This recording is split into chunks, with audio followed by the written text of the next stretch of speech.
We do have a quorum, so I'll call this meeting to order. And I'll call the first case, number 22-17 of 21 Prescott Street. The Zoning Board of Appeals will continue a public hearing in the Select Board's meeting room at Reading Town Hall, 16 Lowell Street, Reading, Mass. on Tuesday, February 28th at 7 p.m. on the application of Harbor Property Group LLC pursuant to Mass General Laws, Chapter 48, Section 9 and/or Section 10 for a special permit, variance, or other relief under Reading zoning bylaw sections 4.5, 5.3, 7.0, and 7.2, as may be determined by the zoning board, to structurally change the roof of a pre-existing non-conforming multifamily dwelling in the S15 district for the property located at 21 Prescott Street, Assessors Map 16, Lot 157, in Reading, Massachusetts. Is there someone that's going to speak on behalf of the owner? Good evening. Evening. I'm Attorney Josh Latham here tonight on behalf of Harbor Property Group LLC, the owner of this property. They purchased the property last year. This is a three-family property in a row house style, built circa 1920, according to the assessor's records. There's some indication from the structural aspects of it that it might be a little bit older, but that's consistent with the time frame of Reading having the depot and being a very active train and trolley site in this area. So this site is it's actually 19 to 21 to 23 Prescott Street. We have a different address for each of the entryways, each of the apartments. The property is pre-existing, non-conforming across the board. The lot, the structure, and the use. This is within the S15 district. It's a three-family use. The lot is only 5,940 square feet. For a multifamily use in the S15 district, you need 100,000 square feet. For front yard setback, for multifamily in this district, you need to have 20 feet. So truly, this is one of those unique historic kind of properties that just has been built up in this area over the years in Reading. So what we're looking at doing today, the client purchased this property as a three-family and intends to continue to use it as a three-family. The proposal, as you can see from this initial photograph, is that it requires a lot of renovation, repair, and maintenance. There is some damage to the third floor, the roof above the third floor. There was a fire at some point in its history where it was not structurally repaired, so it does need to be replaced. For certain reasons, as a result of that, it does result in raising the roof slightly because of rafters are now different code requirements and so forth. But the intent is to replace the roof, to slightly extend the existing dormers, to replace the entryways, and really just renovate the existing property. And if you go to the next slide, please. So just for purposes of context, because we're always talking about neighborhood, this has to match within the neighborhood, within the existing framework of what already is here. So this is just a contextual slide. This is right from the GIS map. This property is the one that's highlighted in blue. I've just pulled out some quick street photos of the various properties around the site. I also took the liberty of going through and identifying all the two families are red stars and three families plus. All the ones with blue diamonds have received zoning relief in the past for this very similar type of extensions to pre-existing non-conforming structures. So you'll see that it's a pretty consistent thing within this neighborhood. And if you go to the next slide, please. So this is just an aerial photograph of the property itself, just to give you some context of how the building sits within the lot. You'll see it's very close to the lot lines. It was never envisioned that you'd probably be having multiple cars parked in a site like this. It was probably trolley use. Actually, my grandfather grew up about 10 houses down, and he'd talk about everybody would just be using trolleys. It was not cars. It was walking to the downtown, taking the trolley to Malden, all these things. And that's really what that use was originally, a three-family row house style meant to use public transit. Certainly times have changed. And if we go to the next slide, please. So this is a plot plan just to show the current layout of the site. You'll see the building situated within the lot. You'll see the current entryways. The entryway to 19 Prescott is actually onto Arlington Street. You'll see that for 21 and 23, they both front out onto Prescott Street. There are two existing driveways. One comes from Prescott Street, the other comes from Arlington Street. Within this, you'll also see that we have about 106 feet of frontage on Prescott, about 55 on Arlington, but the setbacks are all relatively close for what multifamily would require in this district. Next slide, please.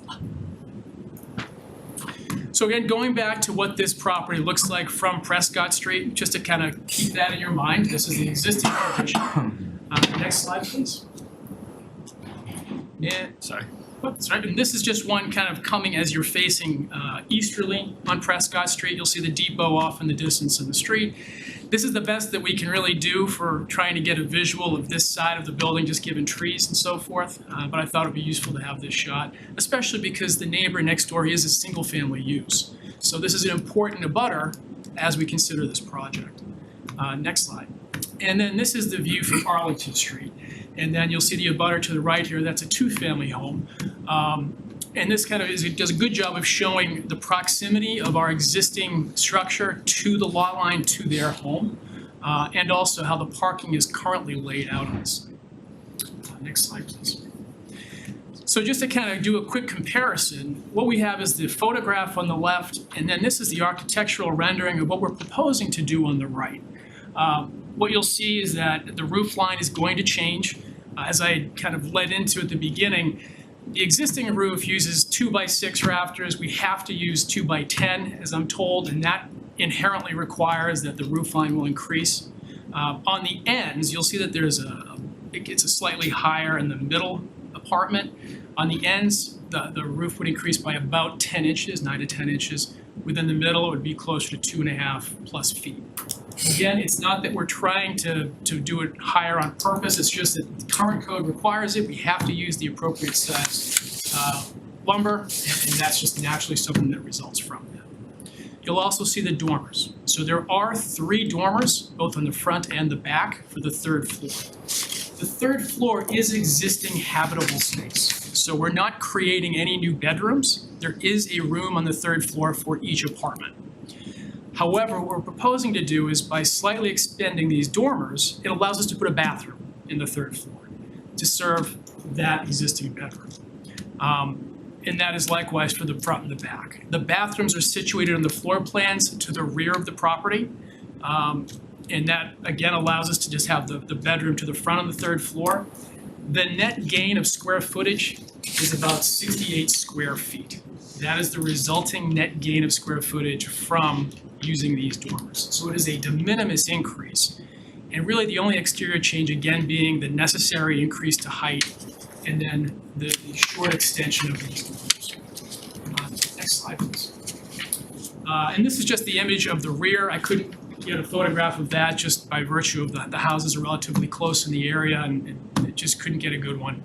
But that will show what the rear of the building would look like. What we have are shown is the 3 dormers, and then we have the entryways as the second means of egress. And then the lower photograph is again that image facing easterly on Prescott and what the architectural rendering shows for that side of the property after the roof would be replaced. Next slide, please. So this is just a quick zoning table. Again, as I led into, this is a very non-conforming property. There's really not much that we can do about that. It's within the S15 district, multifamily dwelling, 5,940 square feet. We technically have the frontage, although we're on a corner lot, so that makes it a little tricky. Front yard setbacks, we are not meeting current standards for multifamily in the front yard. Side yard, likewise, we only have 10.1 feet. Rear yard, we only have 10.8, and we need 20. Height, this is actually the only thing that conforms. We meet the height requirement, and with the proposed replacement of the roof, we still meet the height requirement. It goes up about 2 feet at the highest point, 2.5 feet, but again, that's a building code requirement, not something that we're choosing to do. Next slide, please. That might be it, actually. I think that's it. All right. So what we're requesting tonight is, as I've hit on, this is a very non-conforming property, but that doesn't mean that it's a bad property. That simply means that time has moved on from when this was originally built.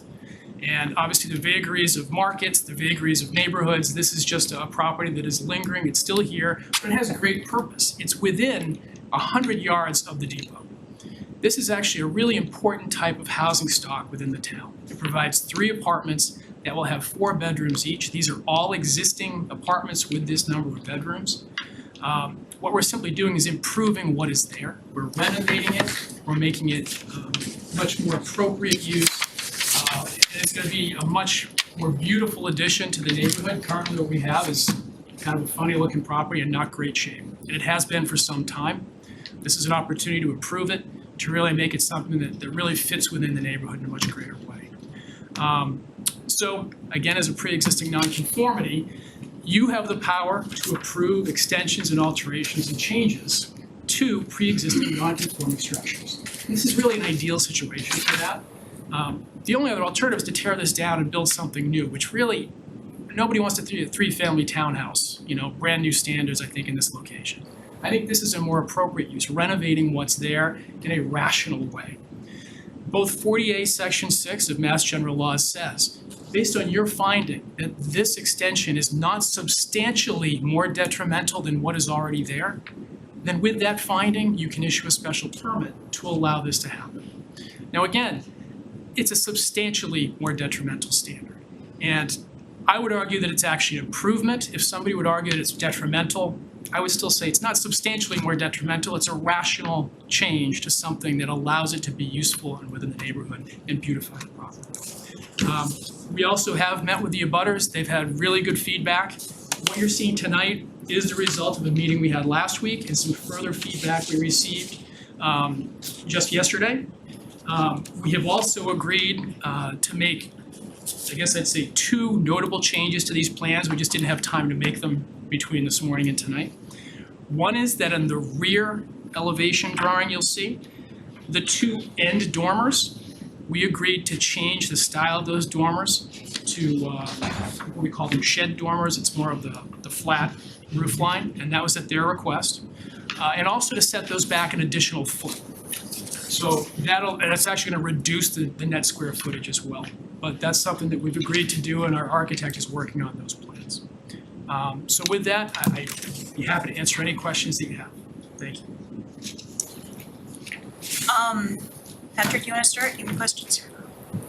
I'm sorry if I missed it. Did you address there were concerns in the emails that we received about parking and So I replied to it. So technically, what we're simply looking at is the extension of the existing, change to the structure. So that's something that we do have to look at. Well, that would be in the context of a site plan review or trying to work within the parameters of site plan of improving what we have there now. Right now, it's 4 parking spaces. I understand it's been that for some time. It's kind of an ugly layout for parking. I think one photo showed like 2 pull-ins, and we've gotten some good history from the neighborhood, how people have just kind of pulled off and parked randomly. So our intent is to go ahead and try to improve that, and that would be through a site plan review process. and maybe just one other question. I can't remember, but did you originally ask for this under a special permit, but in the alternative of variance? That's correct. Okay. And today you're just asking under the special permit? And I'll be honest, I always request relief in the alternative just because I want to give the board flexibility without having to repost. Okay, just want to make sure. Questions? Yeah, actually, so I think you mentioned this at the end, but it was a question I had coming in, so I wanted to confirm. So the overall number of bedrooms in all units is staying the same? Correct. I think that's the biggest question I had, and then. The same as what was there? The same as what's there right now. We had initially filed to, we're going to put 2 bedrooms on the 3rd floor. But I'll go up to like 14 or something like that. So yeah, we cut that out. So we went right back to simply leaving the 1 room on the 3rd floor instead of breaking that into 2. Okay, so how many bedrooms do you have? The total bedrooms are, Counted 12. that's correct. Yeah. Have you given it, so you're basically leaving the 3rd floor the same, didn't mean to interrupt you. You are increasing the bedroom capacity on the 2nd floor as it's currently shown. No, the 2nd floor should remain the same number of bedrooms as well. But what we have is the 3rd floor, we're going to be adding a bed. So how many on the 2nd floor? There are 3. 3. I thought I counted 4 on the 2 end ones. It should just be. Right up there, Si. 3 on the 2nd floor and 1 on the 3rd, each. This is the 2nd floor layout. That's the 2nd floor, right? Yep. 3 bedrooms each. And There's originally 2 up there. So the total number of bedrooms is 12. 12. And that's what's there now. 10, 11, 12. Okay.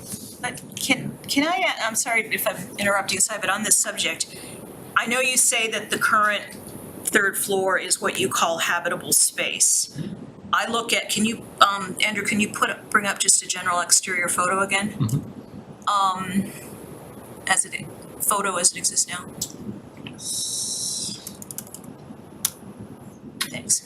I mean, particularly the two on the side, I mean, have they traditionally been used as bedrooms? Because I looked at the listing and it was described as a 9-bedroom property, not a 12-bedroom property. When my client bought it, there was actually carpet. They were finished. It was finished space. I think there was a bed in one of them that was left by a tenant.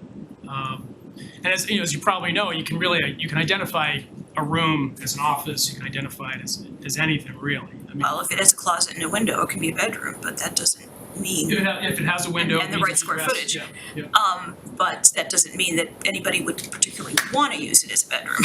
So the question is, has it been used as a bedroom? Yes. Third floor rooms? In fact, if you look at the assessor's information, it says it's an 18-room property, and when you count up the rooms to include the third floor rooms, that's what they achieve.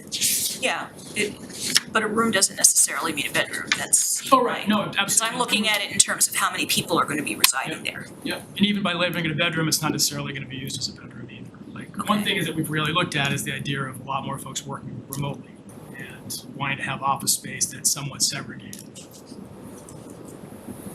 Okay. And the parking situation, I mean, when we're looking at the impact on the neighborhood, we do look at the parking too. I know that right now you said it's on the side. Do they intend to keep it on the side or put it other places as well? So the intent is that they're actually going to try, they're proposing 2 curb cuts when they get to CPDC. And the 2 curb cuts would likely be at least 2 tandem spaces and potentially 1 space that pulls off. One thing you'll see is that the main entrance to the end unit, 19 Prescott, is actually in Arlington. We're moving that to Prescott to make it consistent, and that opens up the potential to put that 5th space. But we're not changing the use in any way or adding bedroom count or anything. So technically, parking isn't changing in any way, although our intent is to go in and try to change it to make it better. We've talked a lot to the neighborhood, we want to improve snow removal, really the site's just been kind of probably a little bit of a Wild West for the last number. I saw a mention in one of the letters that we received about it from a neighbor, about paving the front yard. Is that the intent? No, we don't plan to pave the front yard. I think what it would end up being, there was a conceptual plan we'd put together, that the engineer was trying to figure how we could fit parking spaces, and that's essentially what was circulated. That's not a final, that's not anything we'd have to go to CPDC to get that approved anyways. So really the intent right now is we're not proposing any changes as part of this application within the ZBA's purview, but as we go forward, this was the threshold question. If we can't do this, it's somewhat different how we can deal with it. But next step is we have to address site layout, parking circulation, curb cut questions. We've done a lot of analysis of, do we need a curb cut waiver? How do we kind of fit the curb cut within when you have such a small site on a corner needing to provide this? So have to get creative with this for sure. Okay. Any other? Yeah, actually I had one other question. So I couldn't quite tell from the plans or from the street view pictures, but are there existing dormers on the 2 end units on the rear of the structure or just in the front of the structure? That's correct, there are existing dormers. Anybody?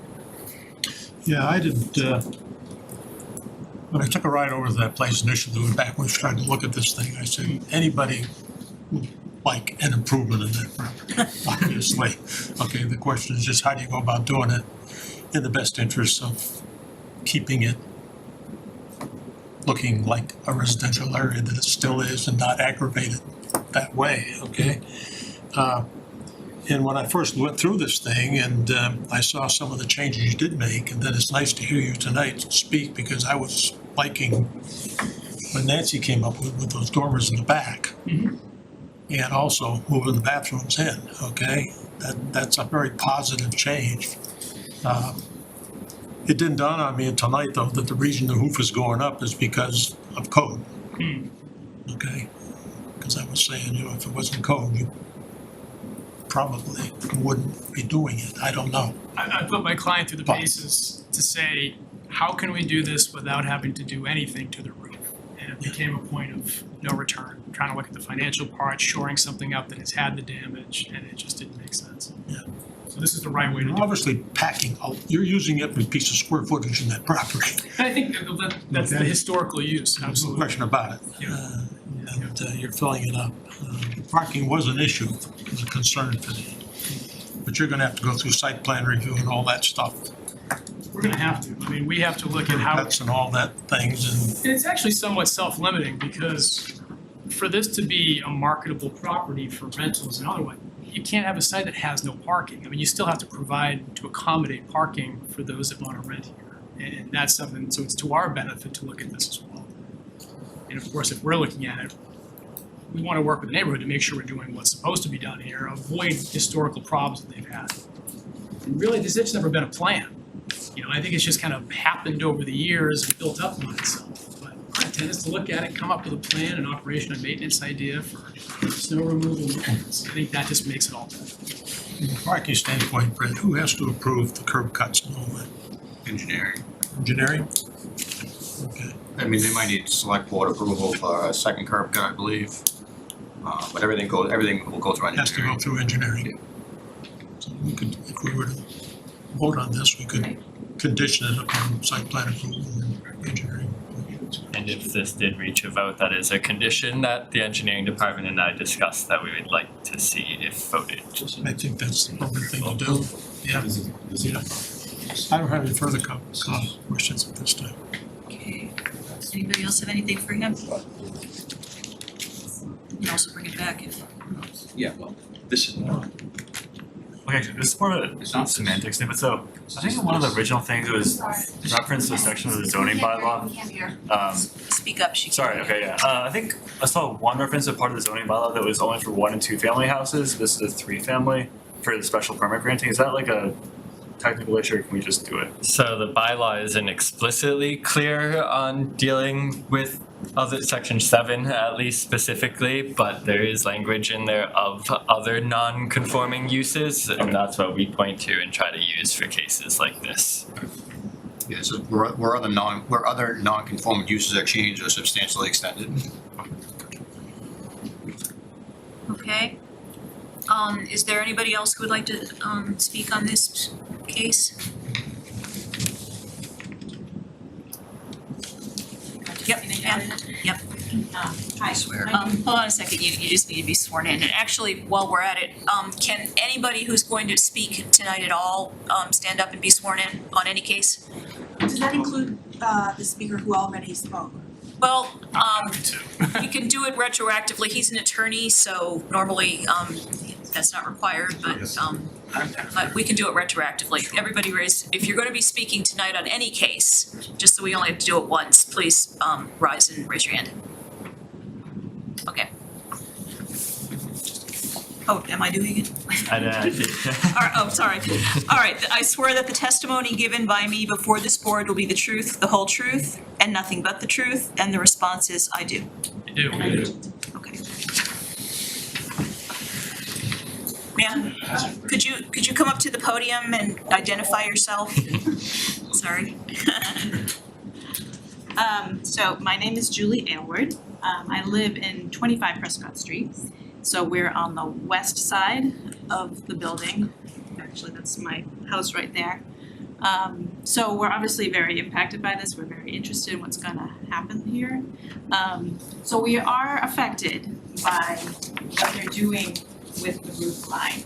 The initial plan was to put a gambrel roof there and really box it up and make it look like 3 stories. And we were absolutely against that. We wrote a letter saying that that cuts our sunlight, it creates more shadow. And we just didn't think it was an appropriate design because there was like 5 bedrooms in one of the units. And like it already has too much going on in this lot. So there's been some iterations. We met with them, with the developer and Latham.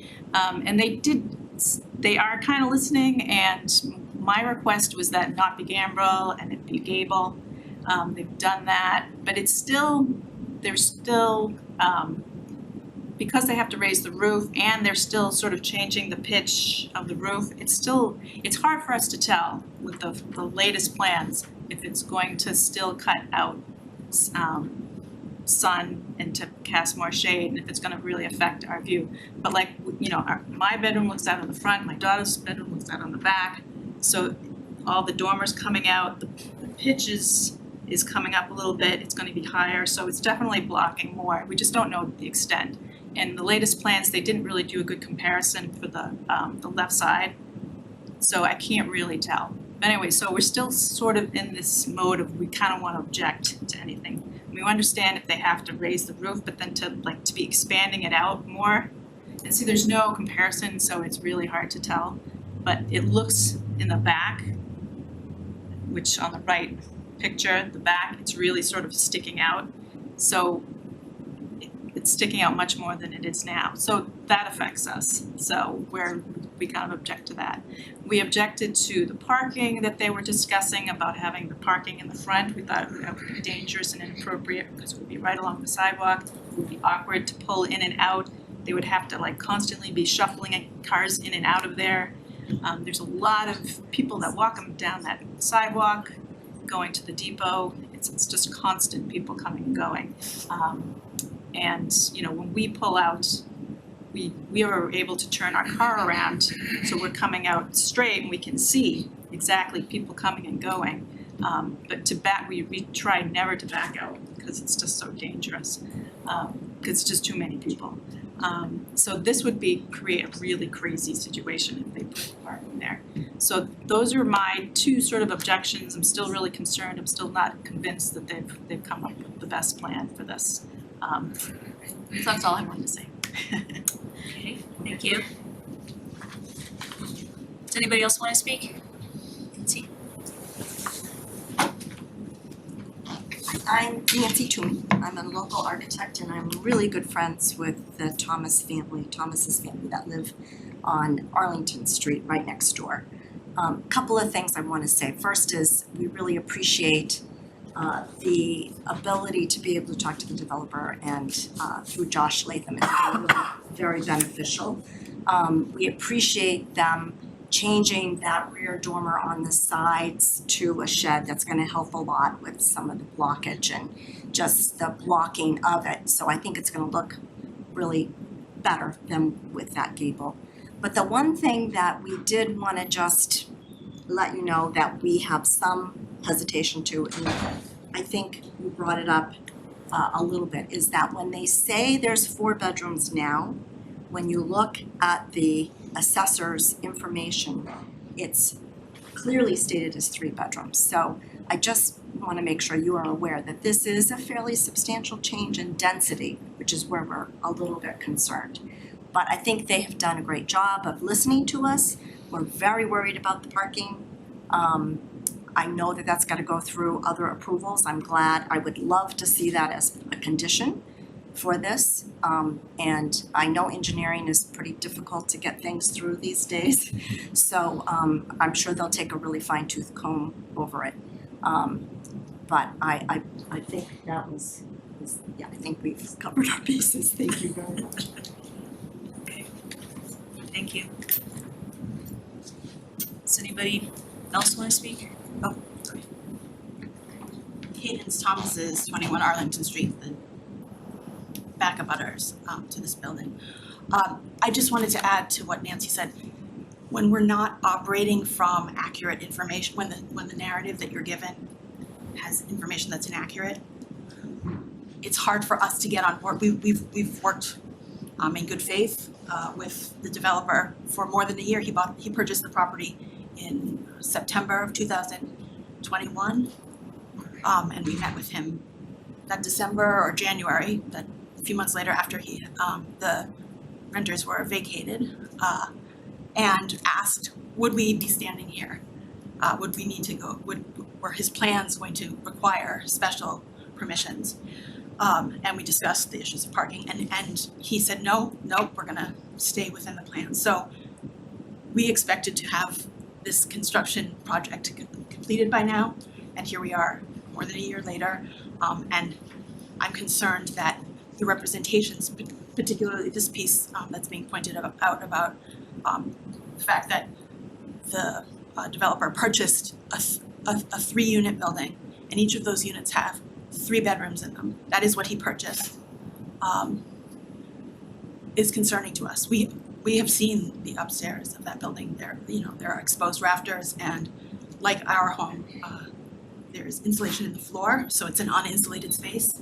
We have an unfinished 3rd story like that with one room that was perhaps used as a trainman's room, so if somebody got stranded on the train line overnight, there were homes close by that they could reside in for a fee.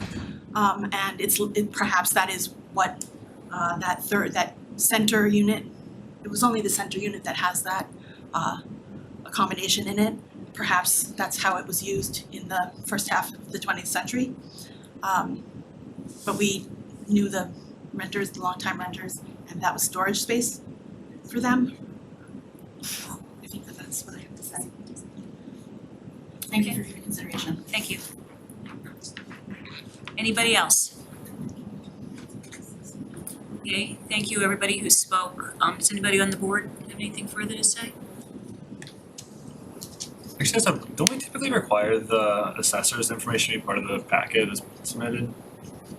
Yes, it was likely part of the original application, which I know is continued just before the Yeah. discussion. I didn't see it in there. Yeah, I don't think I saw it either. I looked it up.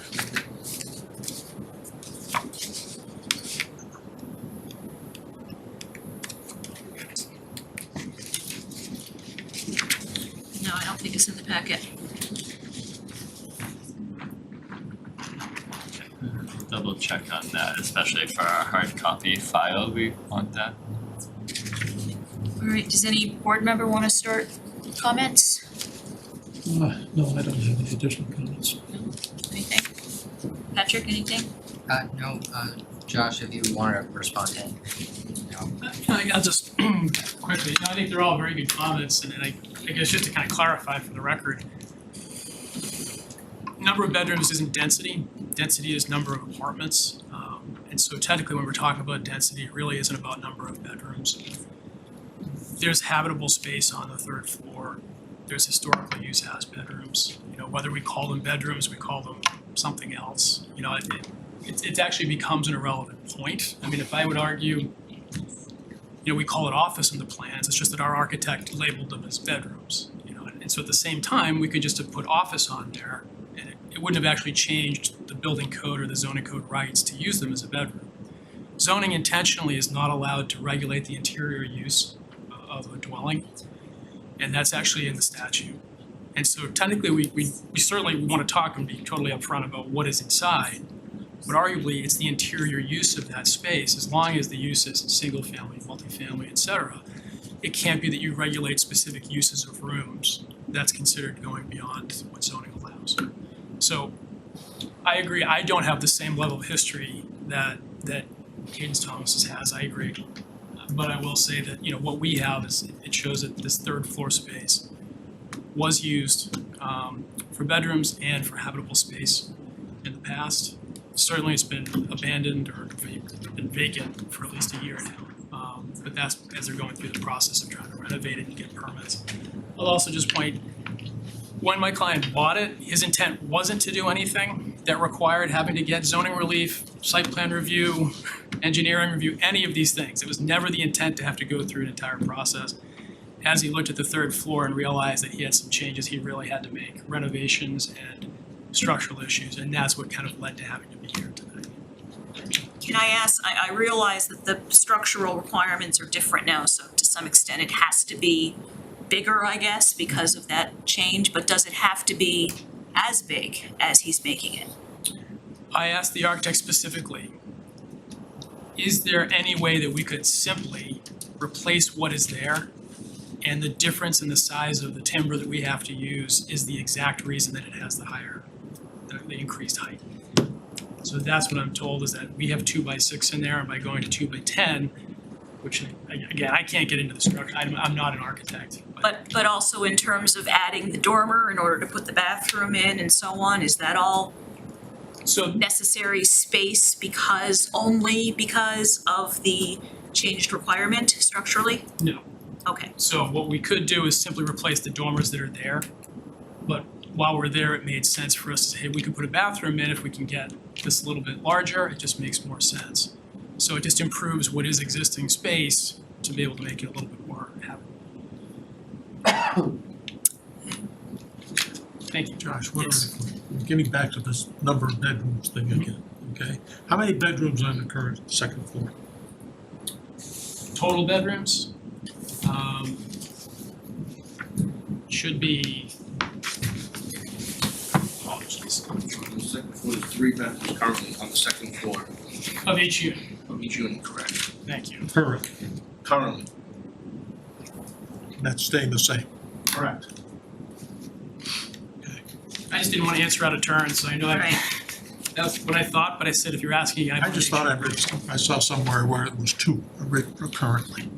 And the building that sits there now, There's 3. there's 3. Okay. All right. I have any other questions? All right, thank you.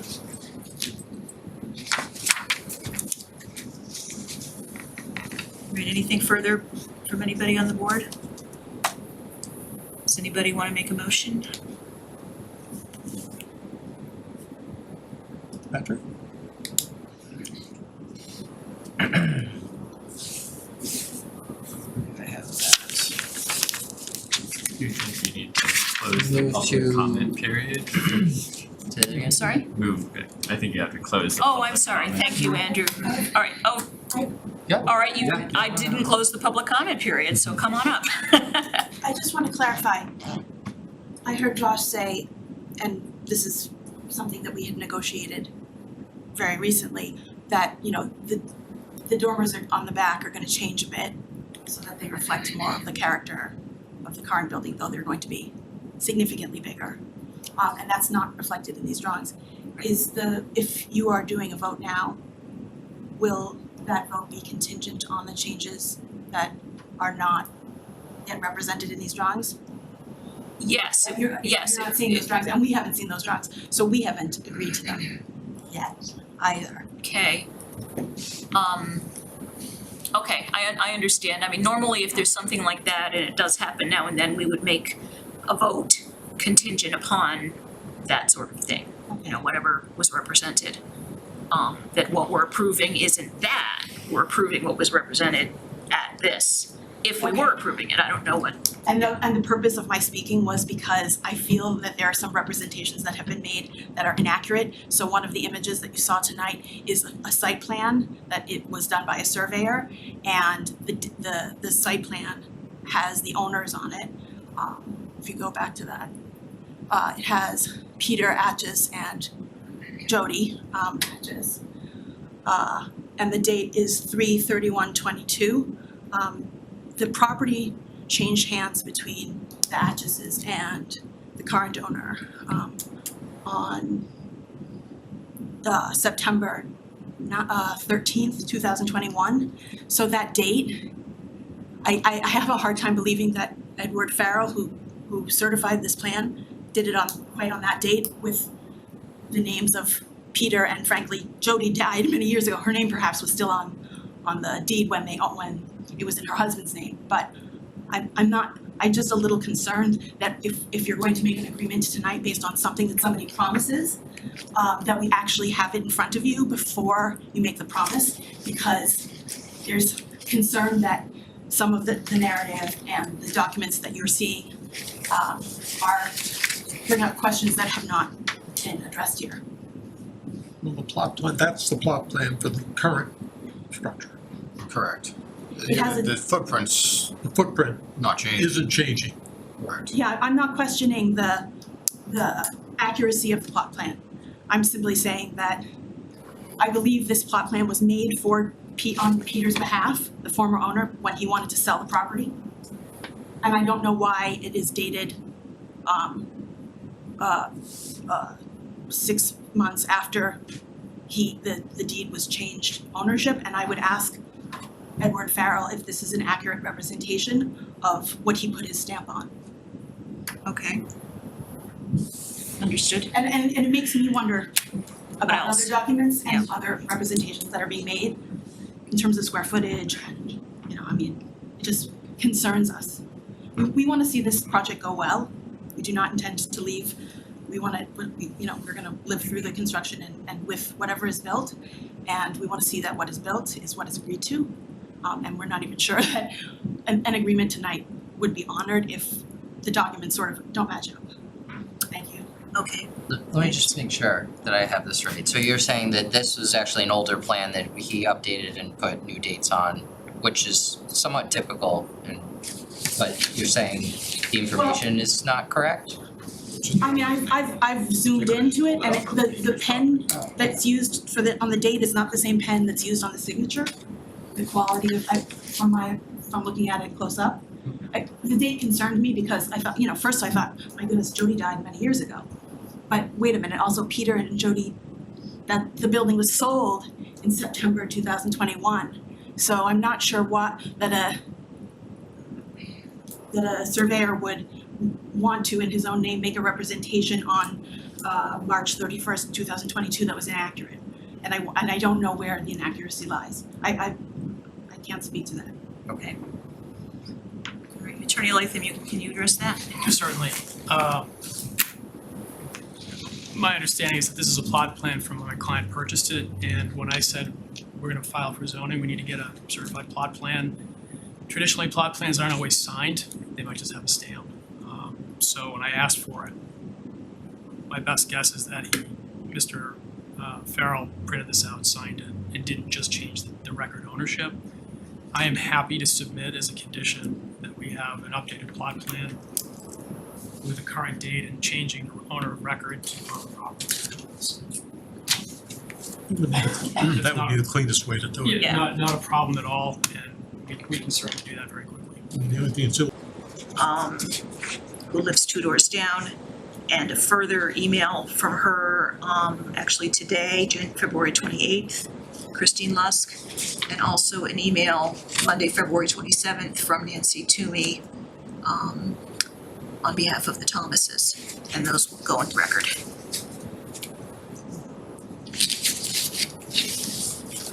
Okay, Does anyone Now else that wanna speak?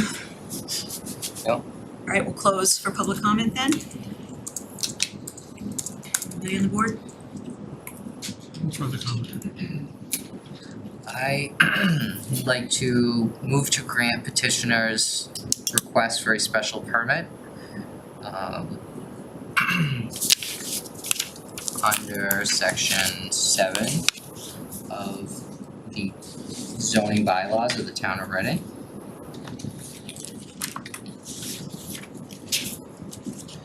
And this is based on, I think that the alteration is not substantially more detrimental than the existing non-conforming use to the neighborhood.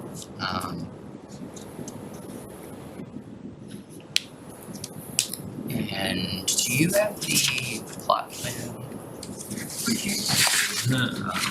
Well, he's got a problem with it.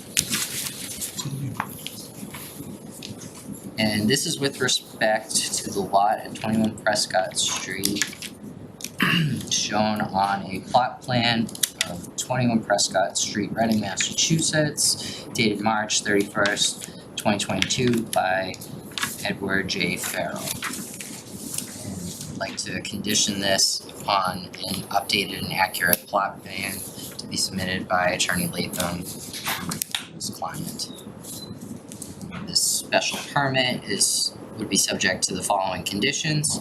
Petitioner shall submit to the building inspector, again, a certified plot plan of the proposed construction and proposed foundation plans prior to the issuance of a foundation permit for the work.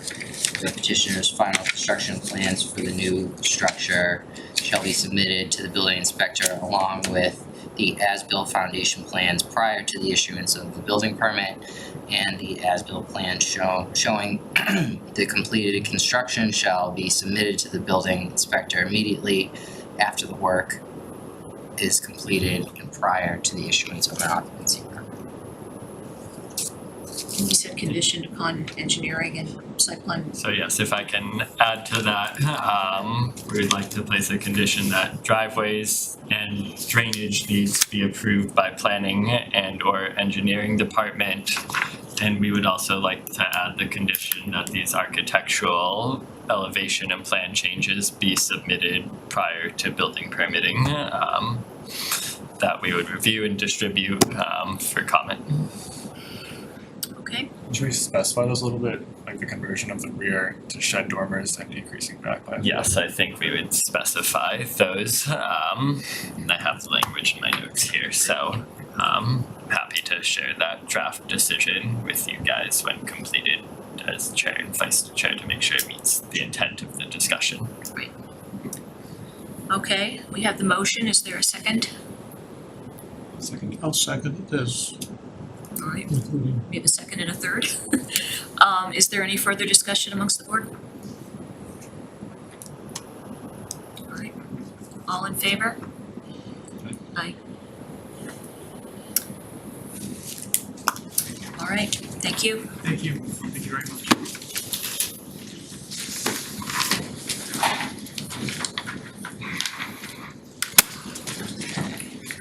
All right,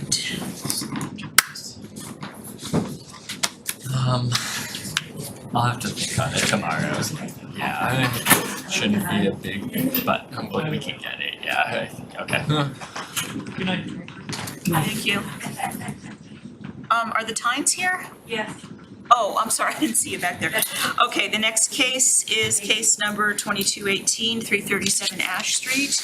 The zoning board of appeals will continue a public hearing in the select board's meeting room at Town Hall, 16 Lowell Street, Reading, Mass. On Tuesday, February 28th, 2023 at 7 PM on the application of Michael Tyne pursuant to Mass General Laws, Chapter 40A, Section 10, for a variance under Reading zoning bylaw, Section 5.5.2, 5.3.2, and 7.4, as may be determined by the zoning board, to convert an existing single-family dwelling into a non-conforming two-family dwelling use in the S15 zoning district on the property located at 337 Ash Street, Assessors Map 12, Lot 14, in Reading, Massachusetts. Unless there's an objection, I'll dispense with the reading of the abutters list, except to say that the abutters were notified, as were the following: Select Board, Police Department, Building Department, Health Department, Engineering Division, Town Clerk, Fire Department, Conservation Commission, Assessor's Office, CPDC, members and associate members of the Board of Appeals, as well as the planning boards of Wakefield, Linfield, North Reading, Stoneham, Woburn, and Wilmington. Was everybody who's gonna speak on this matter previously sworn in? Yes. Okay. Come on up.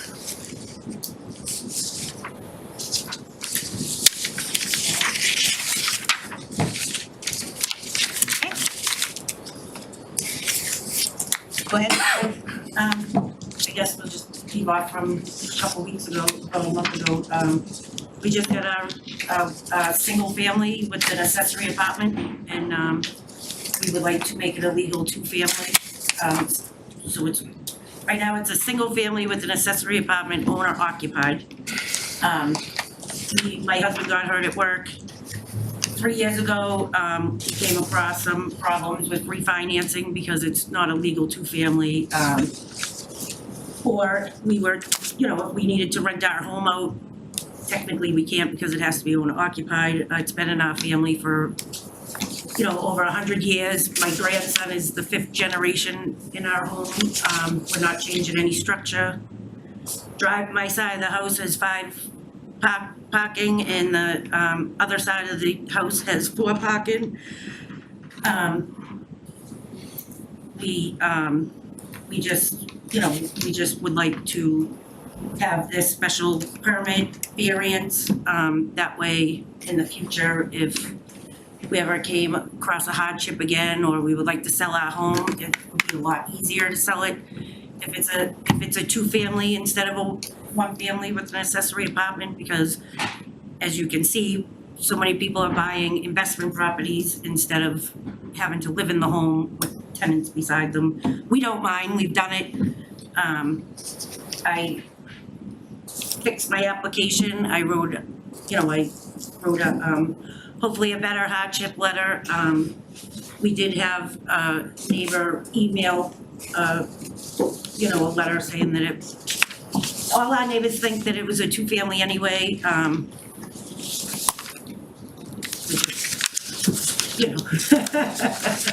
very hot, sorry. Okay, no, that's okay. Very nice. I do have, we did show you, the structure of the home, that it's not gonna change.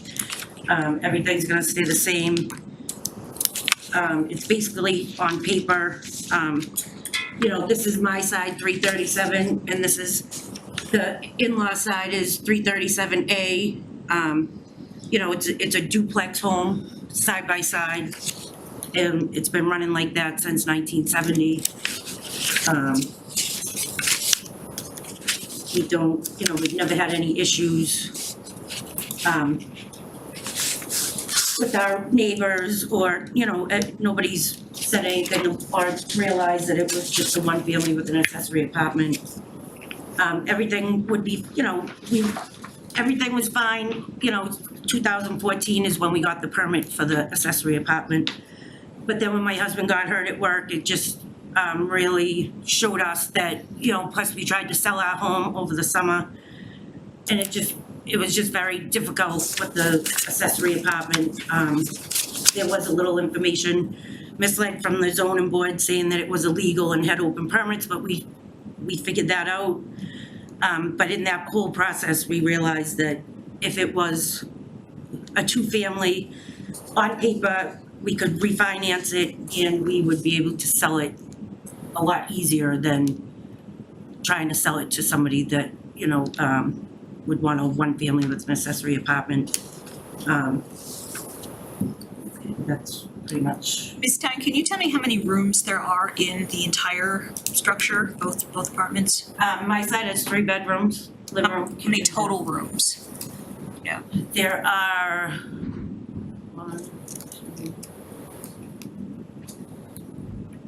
we have, on the in-law side, it's 3 bedrooms, living room, kitchen, bath, and then they have a basement, non-furnished.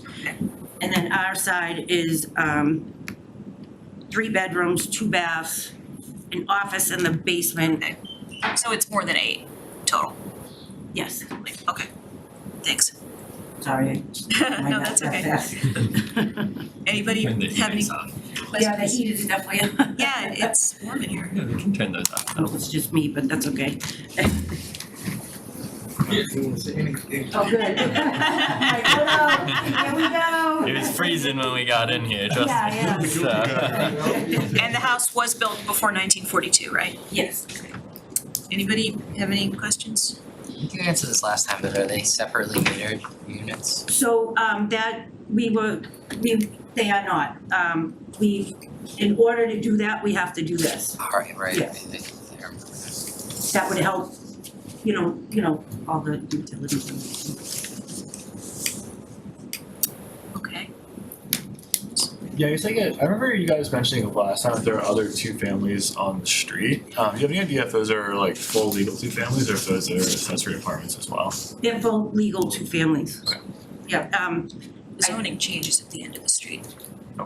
yeah, the depot, we're right near the Reading Lake Department, Yeah. so if you, Yeah, I used to bike down that street. Yeah. So, so there's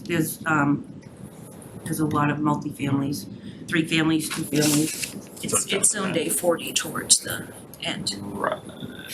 Got it. Okay. Anybody else have any questions? Yeah. Do you recall why you requested back in 2014, why you went for an accessory apartment? Yes, I had a tenant that was living in my home that basically didn't wanna pay me rent. She called the Board of Health, she just wanted to, she called the building department, and that's when we found out that, It was illegal. yes, that it was built the way it was built, but when we bought it, it had the 2 mailboxes on it. We rented it. It was rented when we bought it, actually. There was actually tenants living there. They actually stayed there when we bought it. So I mean, how the bank gave us the mortgage, how are we supposed to know that it wasn't? The fire department came in, you know, went through it, checked it out when you first buy homes. So yes, that's how it came about. And that's why we came in front of the board for the special permit. This is a use permit, right? Now, we haven't dealt with very many use permits on this, variances on this board in a long, long time. It's my opinion that a use variance is treated like any other variance. That if you approve it, it goes with the property forever and ever and ever. So if you sell the house, that variance sticks with that property. If they sell the house, it sticks with that property. It just never goes away. And the variance criteria for granting a variance it's very explicit. There are 4 categories of criteria that you have to meet. Those aren't criteria generated by the town of Reading. They are Massachusetts general law criteria, Commonwealth of Massachusetts criteria. And the biggest one in here is criteria number 2, which says that you describe how the literal enforcement of the provisions of the zoning ordinance relating to the circumstances especially affecting the land or structure in question would involve a substantial hardship, financial or otherwise. And when it refers to the circumstances affecting land and structure, it takes you back to another one. And in this case, none of that has changed to the best of my knowledge. It's the same. So therefore, based upon that, it's very difficult to create a hardship. In fact, in my opinion, it's almost impossible to create a hardship and to convince of hardship. So I'm having a problem with this. I understand where you're coming from. I understand where you've been. And It's still a hardship. I still can't even refinance. it's a hardship to you, but it's not a hardship under the law. Okay? And we're here It's to my home, enforce, I'll get to we're live here to there. enforce the law. Yes. Of the bylaws of the town. So I'm having a problem with that. And if over the summer, the wrong information wasn't given out, we wouldn't even be here right now. I'd be in Maine. I wouldn't even be living in my home right now. So, Has it come up, I mean, you've owned it since, what, 2003. going on 20 years, right? You've gotten mortgages in the past, I take it? Has this come up before in the past? yeah, excuse me. Has this come up before in mortgage applications in the past? We never really refinanced twice probably in 20 years. That was it. Okay, but, and this wasn't an issue?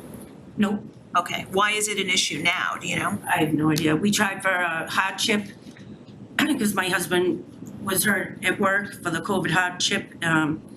And we couldn't get it because it was an illegal 2-family. Because I do have tenants living there, so I do have the income coming in. So I had to tell them that, obviously, and they were like, well, how come it's only, because they look at the original deed of your home. And I said, well, because it's a 1-family with an accessory apartment. I even showed them the paperwork that we got in 2014 that, that we got stamped, and I brought it to the Cambridge of Deeds, and it wasn't good enough, so. Okay. Anybody else have any questions for Ms. Tyne? I just, when it all came about with our home, being told that it was illegal with open permits, that's when I decided, well, why don't we try to go for a 2-family, because if it was a legal 2-family, it's just gonna be much easier in the future for anything that we need to do, or if we were to sell it. But like I said, we wouldn't be here right now if it had sold and everything went through the way it was supposed to over the summer. Yeah, it would basically turn it from a single-family home with accessory apartment into an investment property is what it would turn it into. You could move out of the house and move somewhere else and rent out 2 Yes. apartments. And as of right now, I can't. And like I said, when your life comes crashing down and your husband gets hurt at work and you're having financial problems, how did that help us out if we could have moved out, you know, it just would have, it's just, you know, it would have helped us out financially, if we could have done that. I mean, like I said, there's 4 houses up, they have 2, 3 families, they're all rented out, the owners don't live in it. We actually have a single family, 2 houses up that is rented out, the owner doesn't live in it. So we just, that's why we're here. Okay. How did you come to buy this property? My husband's family, it's, my husband's grandfather built it. He lived in the home next door, his grandfather that grew up in the home next door. His great-grandfather owned all of Ash Street, and then his great-grandfather gave his father the land, and then his grandfather built our house, and the house on the other side of that is my husband's great-grandfather's great uncle lives on that side, and then he had sold at the rest of the Ash Street off. So we got it. First. My When husband, you first. my father-in-law grew up in the house. Okay. His father built it. Okay.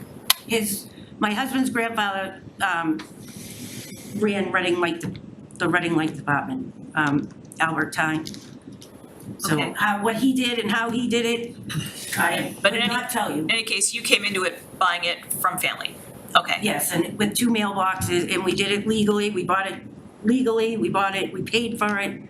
Had 2 mailboxes, our side is 2 means of egress, their side is 2 means of egress. There's no way to get from one side to the other. Yep. Okay. Okay. Does anybody want to speak on this matter? If I can just add, so the property record card does, because I think I know where you're trying to go with your questions on 1942 and the amount of bedrooms. Right. The property record card does mention built about 1950, and I think that's what we mentioned in the last hearing. Okay. So, which can be a hard thing to prove, right, but could be done. And then it would be a question of like how the ADU plays a part into those habitable rooms and whatnot. So You're saying that doesn't apply. it, at least based on the property record card, footnote 2 would not apply, but They have to be original rooms as well. right. They have to be original rooms. Yeah, they have to be original rooms, which the accessory apartment is not. Right. Okay, and I'll just, nobody else wants to speak on this, right? Okay, I'll just note for the record that we have copies of a letter from Michael and Tammy Tyne that was sent to the board of 337. Oh, that's you, that's your updated letter. Yep. We have a letter from Carrie Stone and Rick Delphinace dated February 25th, 2023, who reside at 341 Ash Street, supporting the application. And we have, I think we had this one for the first hearing, originally, a letter submitted through our website from Jason Clark of 342 Ash Street. And those will go into the record. Jen Fennell, she said she emailed and put one in the mailbox, the white mailbox outside. I didn't see. You have her email, Is that included? 227. I don't have that one. I can't, we'll share on screen. Read it.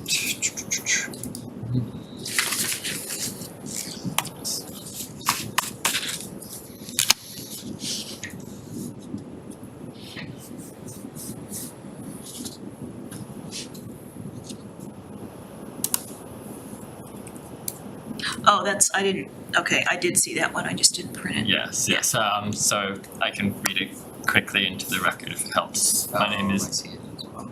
okay. Yeah, we did get that one, Okay, right? great, Okay. great, good. I just didn't print it because I'd already seen it. Okay. Yes, and from Jen Fennell we have in the record. Okay. Okay, thank you. Anything further? I think one of those abutters did raise the same issue I did, and that is has to do with the investment property concerns. Yeah, I think that was Mr. Clark. That you would favor, you would prefer, I think was the word used, that it remain the way it is. But the 2 houses up is an investment property. You know, But we're talking about this one. okay, I don't know what happened with that one. it's just the neighbor that, So I still have a problem with this one. I mean, it's an investment property now, I'm renting out the accessory apartment. Yeah, It's rented out as we speak, it's been rented out, section 8's been it. We lived on one side and we had the other side, section 8's been on both sides. Okay. Okay, I think the other alternative, you also ought to be aware, and I think, correct me if I'm not correct, but if we voted on this thing and disapproved it, is it a 2-year window? Yeah, so Return to with this 4 voting members, you would need 4 out of 4 votes in the affirmative for an approval. If you did not get an approval, if you went to vote and it did not reach the 4 votes needed, you would not be able to come back with this application or a substantially similar application for 2 years. The alternative to that, if you didn't feel like there was going to be an affirmative vote, would be to withdraw without prejudice, and then you can come back at any time with the same proposal if you desired, with more information.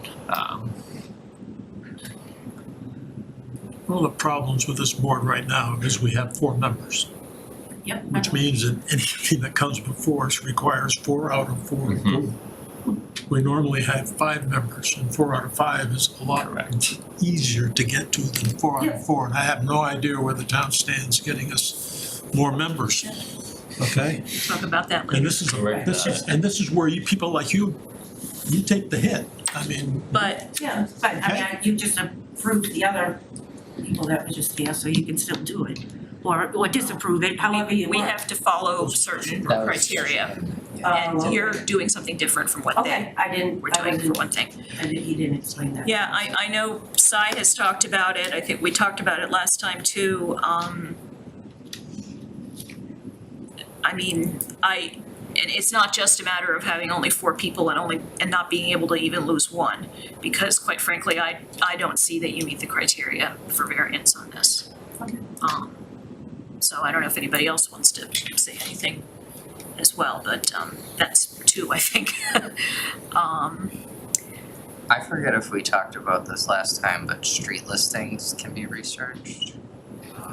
I don't know what they would say, but in theory, that's What do you mean evidence. street listings? Well, like if street listings with the town kind of go back and they all say it's been occupied by 2 different families, that could help, Oh, but I don't Oh, yeah, it has been. I can't live on both sides. There's no way to get from one side to the other. And it's always been rented. It's It's been occupied by 2 families as this accessory apartment. Right, our permitting history has never shown a 2-family use in this case. that house. that's not an issue. The legality of the current use, the accessory apartment is not an issue. The issue is whether we're going to officially change it to be a legal 2-family that would stick with it forever. And as Cy has said, that's a very high bar to meet. Yeah, my feeling is by approving it, we are violating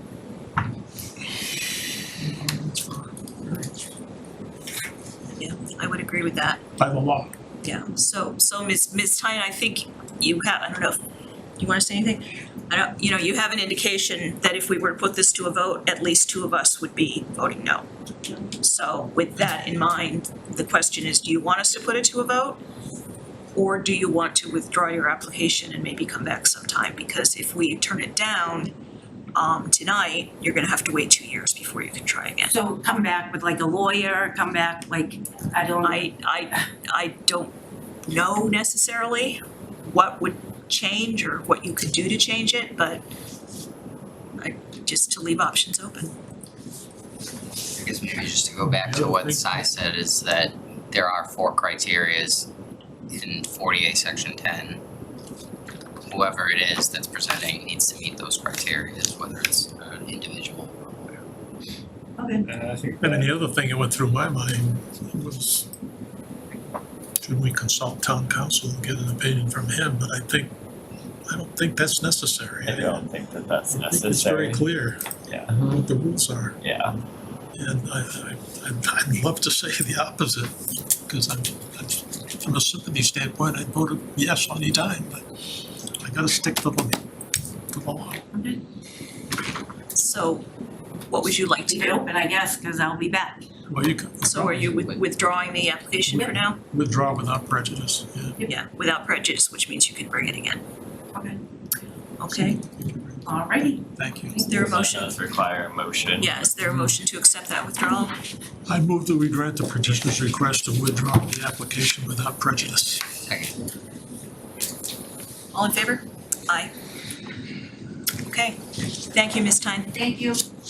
You're welcome. Take a quick bathroom break. Sure, let's take 5.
It's not till July, I have to study. All right, we ready for the next case? Which is case 2301, 11 Beach Street. The zoning boards of appeals will hold a public hearing in the select board's meeting room at Town Hall, 16 Lowell Street, Reading, Mass. On Tuesday, February 28th, 2023 at 7 p.m. on the application of ALC Design pursuant to Mass General Laws 40A Section 9 for a special permit under Reading zoning bylaw Section 7.0, 7.3, and 7.3.2 to increase the height of a pre-existing non-conforming structure that maintains a non-conforming side yard setback on the property located at 11 Beach Street, Assessors Map 17, Lot 257 in Reading, Massachusetts. Unless there's an objection, I'll dispense with the reading of the abutters list, except to say that the abutters were notified as with the following: Select Board, Town Clerk, Police Department, Fire Department, Building Department, Conservation Commission, Health Department, Assessor's Office, Engineering Division, CPDC, members and associate members of the Board of Appeals, as well as the planning boards of Wakefield, Linfield, North Reading, Stoneham, Woburn, and Wilmington. Anybody who was going to give evidence, were you previously sworn in? Yes. Okay, thank you. evening all, my name is Phil Trapasso, I represent ALC Design for the project at 11 Beach Street. Basically, we are doing a modification and alteration to the home of the Ullmans. And sat down with the building inspectors, and they determined by reading the code that it is a non-conforming lot between them. We are not increasing the footprint, but we are doing a modification to the second floor roof, and we are going straight up. So they determined that that required a special use permit, so I'm here. I don't agree with them, but I'm here. So, Okay. Do you wanna give us any further information, or? basically, I don't know what else I can give you. We're modifying the second floor. We have a dormer on the left side of the property, and we are going up a full 8-foot height on that dormer. So that increases the height of the building, not all of it. Sorry, did you say 8 feet? We are going to make it full 8-foot height. Oh. Okay.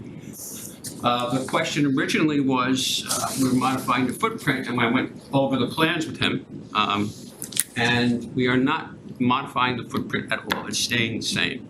But he's saying, because of the code, the way it reads, in their determination,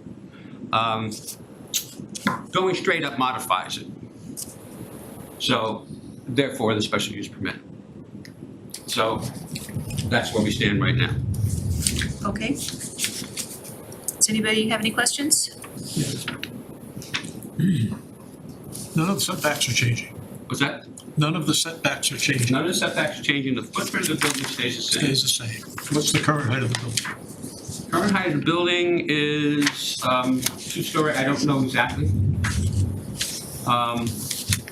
What's gonna be the maximum height of the current building? The maximum height will be the current building, I think it's, what is it, 28 feet? I'm looking at it now, I don't know, I don't have that information up here. Since I think the maximum height allowed was what, 35 feet, Brett? Yeah, it'll be under the Yeah, maximum that. height. Yeah. So you're So the not only issue is it's just extending a nonconformity upwards. basically. upwards. Right. Yeah, no new nonconformities, just extending upwards, structurally changing and extending upwards. You're saying we're extending a nonconformity. What's the current nonconformity? The setback, the side setback, The side setback. correct. So you're On just, okay. so right you're side, saying- Okay, basically all from right, the so front. that's the only thing that's changing. Okay. I frankly don't have a problem with this. Anybody else have questions? Okay, does anybody want to speak on this matter? All right, then I'll close the public comment portion. We don't have any submissions from anybody else on this. Any further comments from the board? Does anybody want to make a motion? Sure. I move to grant the petitioners, ALC Design, special permit under section 7.0, 7.3, and 7.3.2 of the zoning bylaws to increase the non-conformity of the lot at 11 Beach Street in Reading, MA. It should on a certified plot plan prepared by that's the beginning, right? There we go. David Philip Terenzoni.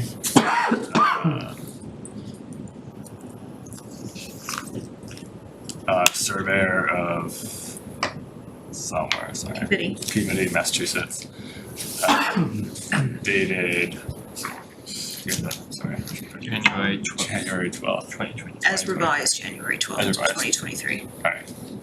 The special permit is following the subject to the following conditions.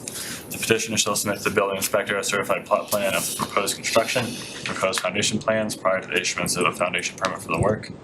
Petitioner's final construction plans for the new structure shall be submitted to the building inspector along with the as-built foundation plans prior to the issuance of a building permit. As-built plans showing the completed construction shall be submitted to the building inspector immediately after the work is completed and prior to the issuance of an occupancy permit. Second. Motion's been made and seconded. All in favor? Aye. Opposed? Nobody? Thank you. Thank you. That's it. Thank you. All right, next case is 91 Green Street, case number 2302. The zoning board of appeals will hold a public hearing in the select board's meeting room at Town Hall, 16 Lowell Street, Reading, Mass. On Tuesday, February 28th, 2023 at 7 p.m. on the application of Patrick Senato pursuant to Mass General Laws, Chapter 40A, Section 9, for a special permit under Reading zoning bylaw sections 7.0, 7.3, and 7.3.2 to raise an existing legal non-conforming two-family use and reconstruct a new two-family dwelling in an S15 district on the property located at 91 Green Street, Assessors Map 17, Lot 50, in Reading, Massachusetts. Unless there's an objection, I'll dispense with the reading of the abutters list, except to say that the abutters were notified as with the following: Town Clerk, Fire Department, Conservation Commission, Assessor's Office, CPDC, Select Board, Police Department, Building Department, Health Department, Engineering Division, and members of the Board of Appeals, as well as the planning boards of Wakefield, North Reading, Woburn, Linfield, Stoneham, and Wilmington. Were you sworn in previously? Yeah. Okay, go ahead. So the only thing that I have to add to that is parking, height, setbacks, lot coverages, and are all met. Requirements are all met according to existing building bylaws. And it's my opinion that it does not substantially it's not substantially more detrimental to the neighborhood. Short and sweet. I don't have much else to ask. I don't have much else to add. So please ask away. How did it not conform? How did the previous building not conform? How did it not conform? The previous building, according to the new, it's an S15 zone, and it was. The use was not. Because it was a two-family? Okay, non-conforming. that was the only issue. Yes. Okay. Yeah, so if I could touch on a little bit, the applicant has been through a process, to say the least, with town council, with our department. He's been very patient through the process. There was questions if it was illegal two-family, which we went back and forth with town council, and town council did find the existing structure was illegal two-family. And they recommended that they would need relief from section 7.2 just to tear it down and rebuild it. The footprint of the structure is not changing. I did issue a foundation-only permit for this property due to that fact that if he didn't get this relief, it would be a single family in the same footprint. And the other alternative that we mentioned was he could have an accessory apartment by right in the same footprint. It's a very minimal basement apartment. I think that's about it. I mean, it's just there was a recommendation to town council to come and just get the not more detrimental to the neighborhood, and that's why we took it. Okay. Anybody? Questions? I guess just look brief. So is there room for two cars side by side in the driveway? There is. We meet those parking requirements. We do. I drove by the place the other day and I was surprised to see the old house torn down and the foundation. Yeah, me too. Yeah, so What are we doing here, right? the building department has been unbelievable. They working with me. Just touching on what you said. The footprint, regardless, wasn't going to change. Whichever decision was made. So I'm thankful for that. The original non-conforming structure was not exceeding lot coverage. No, sir. It was within the setbacks. I want to say it was 6 to 8 feet to the property I'm line. talking lot coverage. No. Okay. The answer to that is no. The new structure is not on the new footprint. No, it is not. It is a larger footprint. Yes. That's a no too. What's that? That's a no answer too. You just answered no. I'm sorry. What was the It's question? not on the new footprint. No, sir. Okay. Now, you're not extending an existing nonconformity. No. As in addition? Is that what you mean when you say that? He's rebuilding the existing nonconformity. I'm asking these questions for a reason. Okay. You're not extending an existing nonconformity. You're not creating a new one No. with the new structure. So I guess the question is, why are we here? The use, it's a non-conforming use. So I think the question here today is, so town council agreed that it was a legal two-family. I think the issue here today is that you guys vote that it's not substantially more detrimental to the neighborhood. And what I'd like to add to that is, so you've clearly familiar with Green Street. As you drive down Green Street, I think on both sides, it's multi-families. Was the use issue cleared up before he came here tonight? As far as town council goes? Well, that whole process. Well, town council agreed that it was a two-family, but they, Right, if you read section 7(2), based on the language of section 2, the reconstruction is only allowed by a special. by a special permit granted by ZBA, no extension or other discussion. Says the use may be reconstructed, altered, extended, substantially changed only if the zoning board of appeals determines that such reconstruction is not more detrimental. I don't have any problem with what's going on. The question, I was reading paragraph 7.8, that's what I was reading. 7(2) for this case. The structure itself meets every setback, meets lot coverage, meets height. Yeah. So the structure is conforming, the use is non-conforming. Correct, yeah. But it's difficult for me to determine whether it is substantially more detrimental, because not being able to see the old one, I don't know how detrimental it used to be. So that's what makes this one a little bit hard, to me anyway. Do you? So I live not too far away. I'd say that like the old one was definitely, like it's not significantly longer than the previous one, but I'd say that like we just said is completely right. I think Oh, both the places across. Andrew's got the picture. What is that? Is that Street View or is that the? This is street view, yeah. It's Google Street View of the old house. Okay. And did it have just one door in front? It had the door in the front, it had a door on the side, it had a door in the rear as well. Okay. But it was a two-family? How was it a two-family? Was it side by side or up down One or? above the other. Okay.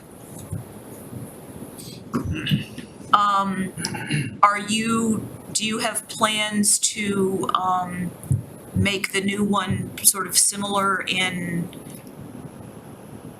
look, I guess would be the word, to that old one in terms of the way it appears? Or I don't mean necessarily the style or whatever, but I just mean in terms of Is the width. perhaps not advertising, look, big two-family here. As far as the width goes, it's close in width, I think. I think, if I'm not mistaken, existing, excuse me. I left it. Let's see the existing, so if you just give me a second.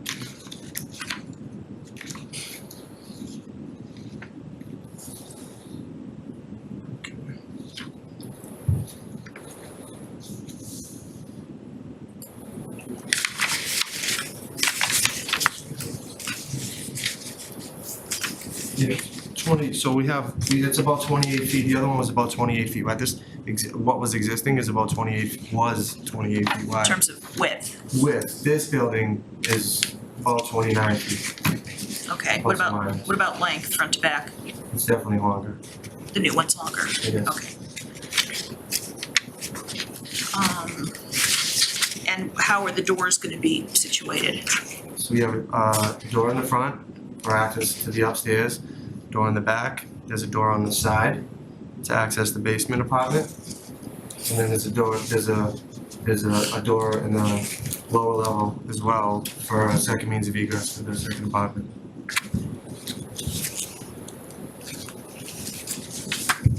If I were driving by it without knowing what it is, would it look like a single-family house? Absolutely. I wouldn't think that you would think it was a two-family.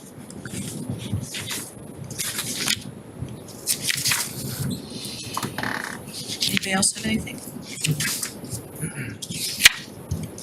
Okay, and there are no, Is it much longer than the other ones on the street? I wanna say it would be similar to, I wanna say 81.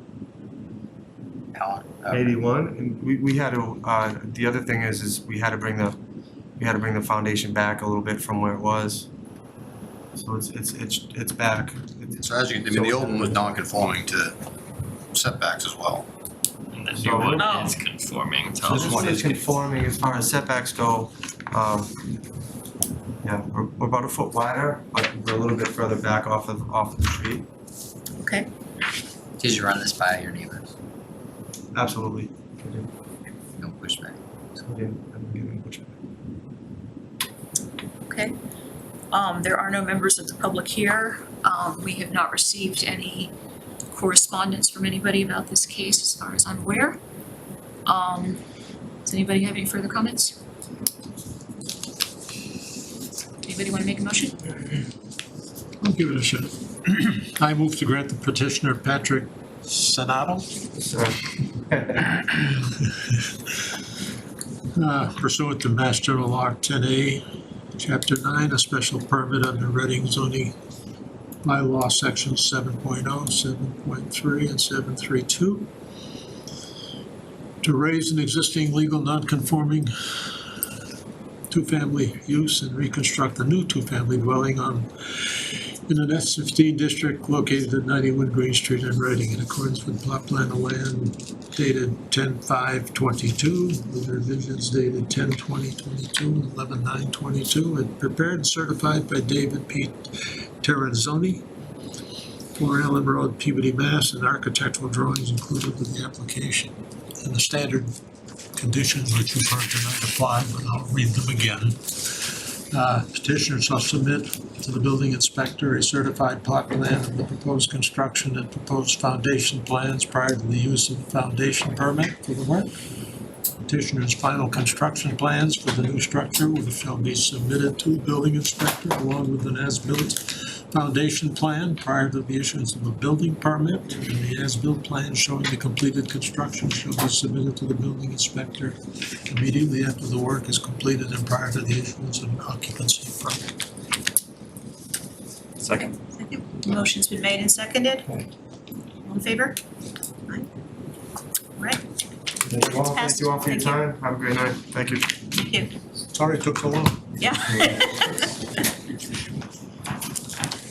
All right, you don't believe we have any more business? I don't believe so. We are expecting one ZBA applicant. We're waiting for the VASC committee to meet and appoint them. So my, what? Yep. So my hope is by the next meeting, we will catch them up to speed, get them in, and have them here with you. So It would be Great. nice to get a couple more. sure would be. We don't wanna lose people. 5 is better than 4. Okay, thank you. Move to adjourn. Second. All in favor? Okay, we are adjourned.